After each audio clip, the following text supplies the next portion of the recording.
Excusez-moi. Vous pouvez m'aider, je me suis fait mal au pied. S'il vous plaît.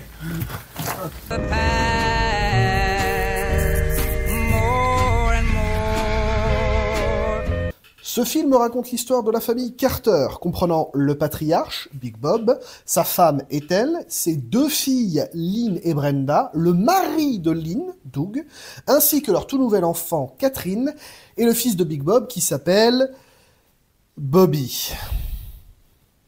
Pas de doute, on est bien chez les ricains. Après une longue route, les Carter décident de s'arrêter dans une station-service paumée au milieu de nulle part et foutent le bordel avec leur chien. On y reviendra d'ailleurs. Je peux vous aider, mademoiselle? Oh, je m'excuse, c'est notre chienne. Elle se sauve, elle n'obéit pas trop. Ils font le plein et le pompiste leur indique un raccourci pour leur faire gagner du temps. Ça t'apprendra à laisser ton chien fouiller partout. Big Bob décide d'emprunter le raccourci et on assiste au premier meurtre du film. Maman, on n'est ni sur une route en bleu, ni sur aucune autre. Il a dit qu'elle n'était pas sur la carte. La famille a donc un accident et se retrouve paumée en plein désert. Et l'un des deux chiens décide de se barrer. Où est ma fille? À partir de maintenant, je vais mettre un compteur du nombre de fois où le chien se barre. Big Bob, en bon patriarche, décide d'aller chercher de l'aide pendant que Doug va voir ce qu'il y a au bout de la route. Alors qu'est-ce qu'on fait? On crapahute. Bon, j'espère que t'as pris un baudrier et de la magnésie parce que ces montagnes m'ont l'air assez abruptes. Bah non, moi tout ce que j'ai c'est mon Bob. Bob. Évidemment, Big Bob confie les rênes au seul mâle qu'il reste, à savoir Bobby. Brenda, écoute-moi. Maintenant, c'est ton frère qui commande. Alors tu arrêtes de taquiner, compris? Et il décide même de lui donner un flingue. Rassure-toi, j'ai une licence professionnelle et je crois en mes balles bien plus qu'en tes prières. Merci l'Amérique. La famille restant à la caravane décide donc de s'organiser pour survivre le plus long. Ah non, j'ai rien dit. Ils sortent les transats et le barbecue.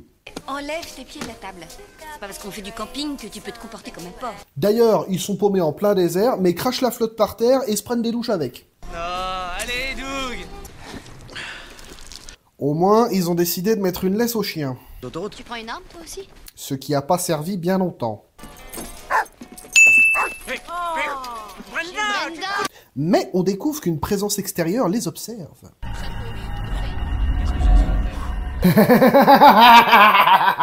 Apparemment, Bobby fait honneur à son père puisqu'il part chercher son chien en pleine Via Ferrata. Et tombe sur le canidé en moins bon état qu'il l'avait vu précédemment.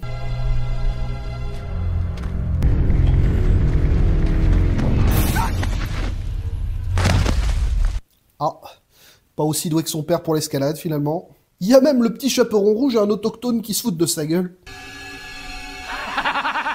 De son côté, Doug tombe sur un cratère immense rempli de carcasses de bagnoles.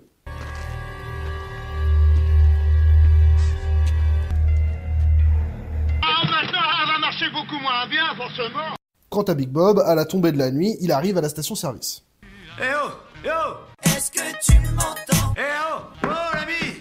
Eh! Vous êtes là? Y'a quelqu'un? Si on te répond pas, c'est qu'il y a personne.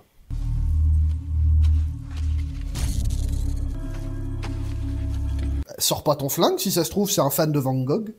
Étant un ancien flic à la retraite, il décide de se la jouer commissaire Gordon. Arrêt des essais nucléaires. Mystérieuse disparition dans le désert. Un nouveau triangle des Bermudes. Toi, t'es une belle ordure. Vous croyez qu'un endroit pareil, c'est correct? Ah non! Non! Non, ça se fait pas. Il surprend le pompiste sur les toilettes et se fait capturer par les autochtones. Et pendant ce temps-là, Bobby a pu retourner à la caravane, tout comme Doug. Hey, Bobby! Nom de Dieu! Hey, oh, oh, oh, oh! À quel moment on a validé le fait que ce soit une bonne idée que Bobby gère? Regarde ce machin, c'est tout neuf.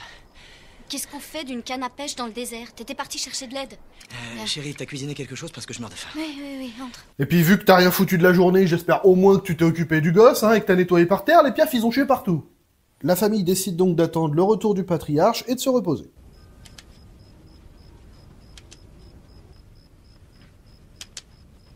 Bobby, mon chéri, tu m'allumes encore une fois cette lumière dans la tronche et je te la carre dans un endroit où elle pourra plus briller, d'accord? Bobby sort en pensant avoir entendu l'autre chien revenir et laisse sa nièce, sa sœur et sa mère sans surveillance. C'est donc là que font leur entrée le tueur de lézards et... quelqu'un que j'ai envie d'appeler Pablo Escobar. Pablo Escobar envoie un signal afin de faire cramer Big Bob qu'ils avaient capturé précédemment. Et ben voilà, il est servi le ricain, il a son barbecue. Maintenant, surveille le bébé.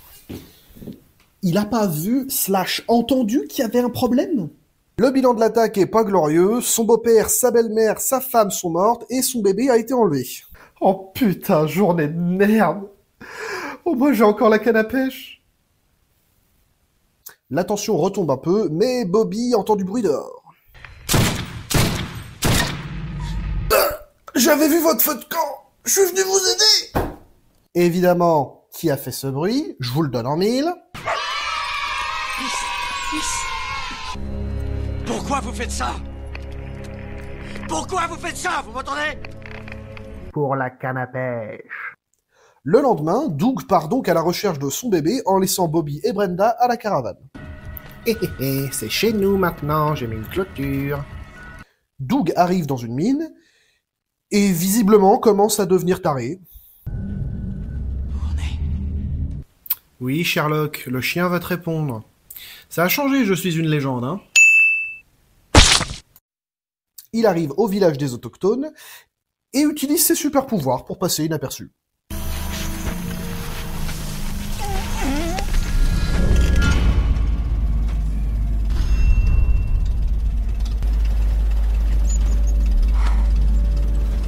Je suis désolé, mais à moins de se téléporter, jamais il a eu le temps de courir à la voiture, l'ouvrir, faire grimper le chien, puis lui, et refermer la porte, tout ça sans faire de bruit. Donc soit il se téléporte, soit l'autre est sourd. Malheureusement, il se fait capturer, mais ils ont décidé de lui laisser sa batte de baseball quand même, ils sont sympas. Et pendant ce temps, le chien enfermé dans la voiture décide de... Je commence à croire qu'elles sont maltraitées, ces pauvres bêtes. Hein. Doug s'échappe et tombe nez à nez avec Pablo Escobar et un violent combat s'ensuit dans lequel le chien se prend des patates. Mais tu vas arrêter de te barrer, ça, clébard? Notre héros est blessé, mais il arrive quand même à vaincre Pablo Escobar et retourne chercher sa fille. Au fait, Bobby et Brenda, ils en sont où? Ça va.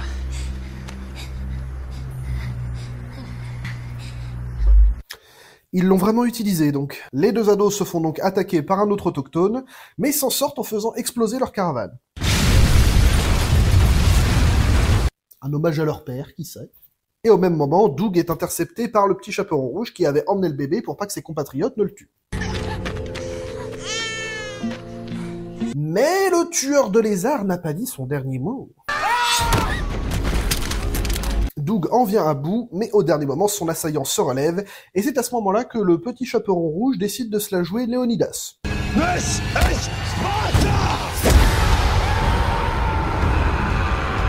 Doug retourne donc voir Bobby et Brenda avec son bébé, et ils se tombent tous dans les bras.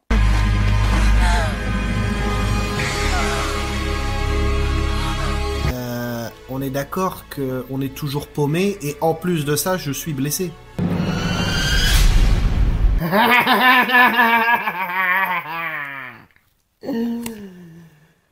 Faut vraiment que je trouve autre chose à foutre de ma vie, moi. Et voilà, mesdames et messieurs, c'était le remake de 2006 de La Colline à des yeux. Si évidemment ça vous a plu, le petit like, le commentaire pour suggérer un prochain film. Quant à moi, je vous dis à la prochaine. Kenavo les macros.